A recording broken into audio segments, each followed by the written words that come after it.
Continuamos en la Tucumana de mañana. Estamos aquí ya con nuestra querida Gaby Neme. ¿Cómo estás? Nuestra arquitecta preferida. ¿Cómo estás, Gaby? Bien, ¿vos? Muy bien, Gaby. Bueno, un gusto tenerte.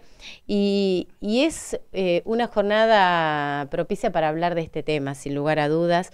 Estábamos hablando con los chicos, todo lo vinculado con este aniversario en el marco del Día de la Memoria, sí, por supuesto.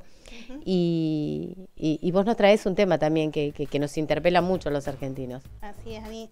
¿Te acordás que el año pasado hemos estado hablando de los espacios de la memoria en Tucumán? Sí. Hemos hecho un amplio recorrido en dos veces que hemos estado hablando sobre eso. Vamos a recordar un poquito una nota que salió en el Tucumano el año pasado en esta época, en donde hemos hablado sobre el circuito de la memoria. Sí, sí. Entonces, toda la zona que fueron los centros de detención clandestina acá en la capital de San Miguel de Tucumán, por donde atravesaron los detenidos. Acá Exacto. Vemos la nota, un recordatorio de la nota. Hemos arrancado con como que el edificio principal, que en este momento está en restauración, está como poniéndose a punto, sobre la avenida Sarmiento, frente a la Plaza Urquiza. Vemos de ahí de fondo atrás lo que es la legislatura, y si bajamos un poquito para el resto de las fotos, vamos a ver el resto de los espacios de la memoria. Y bueno, acá lo que vemos es el edificio de la Brigada de Investigaciones. Después acá lo que era el complejo Ledesma actualmente, que funciona en los 70 como centro de detención clandestina, cuando Bussi lo transforma en un complejo deportivo. También se tomaban los centros deportivos como lugares de adoctrinamiento, digamos, para la gente, para la población. Ahí, a pasitos, digamos, del complejo Ledesma, tenemos el edificio de la Brigada, que ahora funciona como el edificio penal de tribunales, la parte penal, también que es centro de detención. Cuartel de bomberos, ahí también a la vuelta, por calle Muñecas, al 1100. Y después tenemos, bueno, era la Policía Federal en Tucumán, que está en la calle Santa Fe, frente al Colegio Nacional, que había una triangulación ahí con el comando radioeléctrico, a nivel nacional también con otros puntos. Todo funcionaba con las distintas fuerzas policiales y militares como centros clandestinos. Ahí abajo tenemos lo que es el comando radioeléctrico, que actualmente es la Policía de Tucumán. También falta una foto que es la Escuela de Policía, que está siguiendo por calle Muñecas, casi a España. Y finalmente acá, donde actualmente funciona el Ministerio de Educación, también era parte de la Policía de la provincia, como parte de todo este circuito. Entonces por ahí en nuestra provincia no tienen tanta, yo creo, visibilidad como, sí, por ejemplo a nivel nacional, que vamos a ver ahora.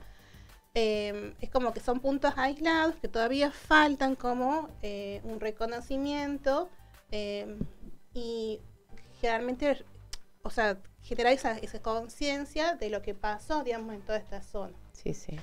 Y vamos a hablar justamente del edificio de la ex ESMA, que es un museo de sitio de la memoria, que está en Capital Federal.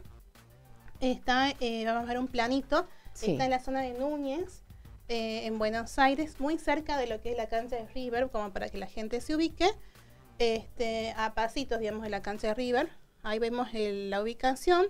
Sobre Avenida Libertador está el acceso principal, ocupa todo ese predio, que son varias hectáreas.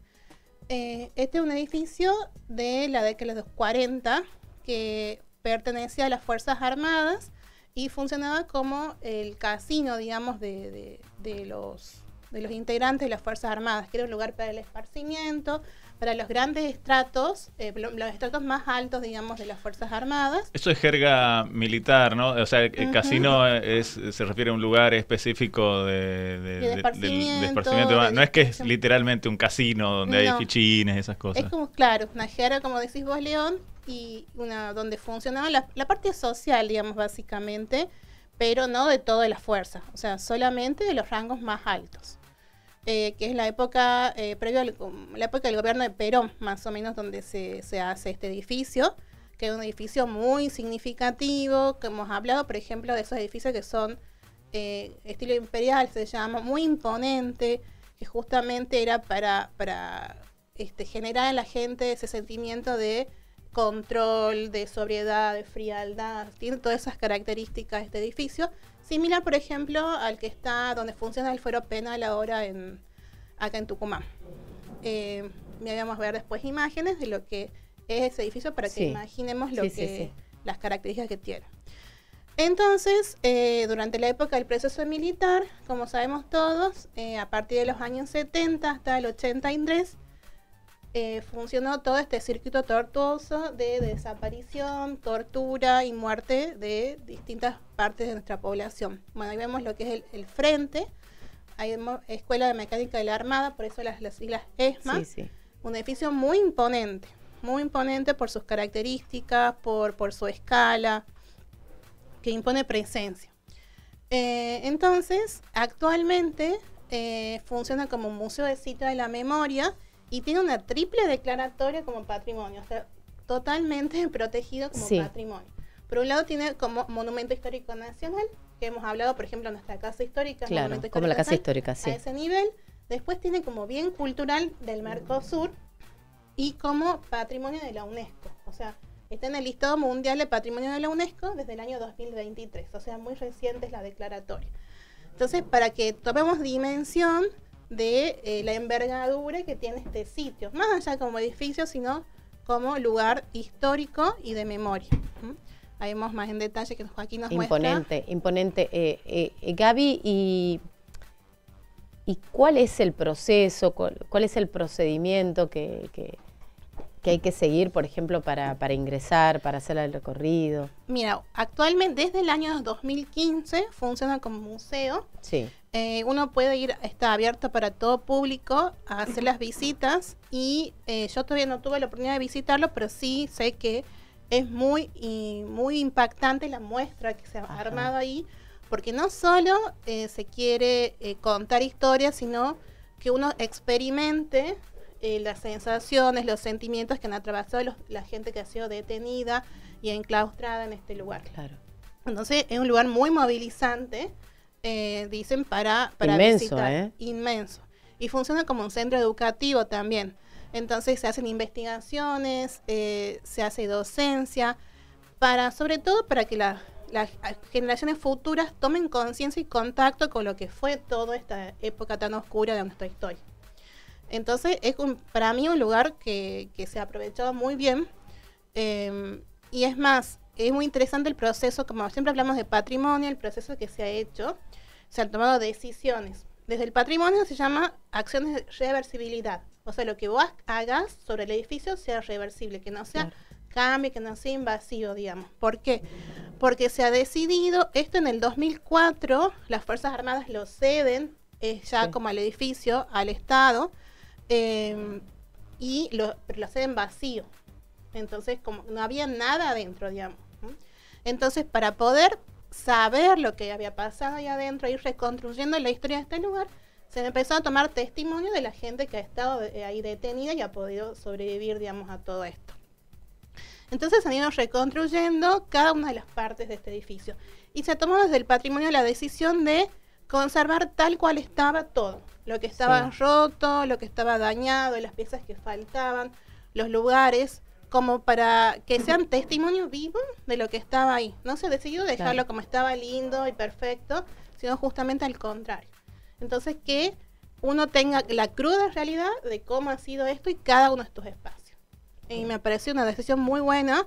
Ahí fotos. Ahí vemos una parte, fotos, digamos, de la página oficial del Museo de la ESMA, en donde está en el proceso esto de los arqueólogos, ha trabajado todo un equipo interdisciplinario de profesionales para reconstruir toda esta historia y para dejar el edificio como un testimonio viviente. Y es muy impactante cómo se ha decidido conservar cada uno de estos espacios. Hay algo muy interesante que pasa en los años 70, la Comisión Interamericana de Derechos Humanos va a hacer una investigación sobre este edificio porque ya había ruido de lo que estaba pasando ahí adentro. Entonces lo que hacen las Fuerzas Armadas es cambiar de lugar y tapar ciertos elementos del edificio. ¿Por qué? Porque en base a los detenidos, obviamente que iban encapuchados y solo podían reconstruir lo que pasaba adentro en base a los ruidos. Entonces, por ejemplo, anulan un ascensor porque cuando iban los encapuchados sabían dónde estaba el ascensor, decían, bueno, más o menos está la escalera acá, el ascensor acá. Entonces, lo que hacen las Fuerzas Armadas es cambiar todo el edificio adentro para pasar esta inspección de derechos humanos en los 70. Hasta ese punto. Es impresionante, digamos, e impactante todo lo que pasa ahí. Y lo que pasa en este circuito, hay como distintas partes. Actualmente cuando uno lo visita como museo, hace como un recorrido muy significativo. Y lo que dice la historia, que es en el sótano, es donde ingresaban los detenidos encapuchados desde el exterior. Entonces ahí es donde se torturaban, se sacaba la información y de ahí se pasaba a distintas partes del edificio. Entonces los 2 primeros pisos funcionaban las habitaciones de estos oficiales de las Fuerzas Armadas, de los grandes estratos. Y en el tercero y cuarto iban los detenidos. Y lo más impactante de esto es que convivían en un mismo edificio, como si nada pasase, como si todo fuese natural, los integrantes de las Fuerzas Armadas con los detenidos y los torturados. Entonces se conserva en el museo tal cual está como esos estratos. En el tercer piso hay una sala que, para ser exacta, me voy a fijar acá, se llama La Capucha, en donde estaban estas personas como en tránsito una vez que habían sido torturadas para ver qué destino tenían. Y en el cuarto piso se llama La Capuchita, también que eran parte, digamos, también parte de estos mismos detenidos.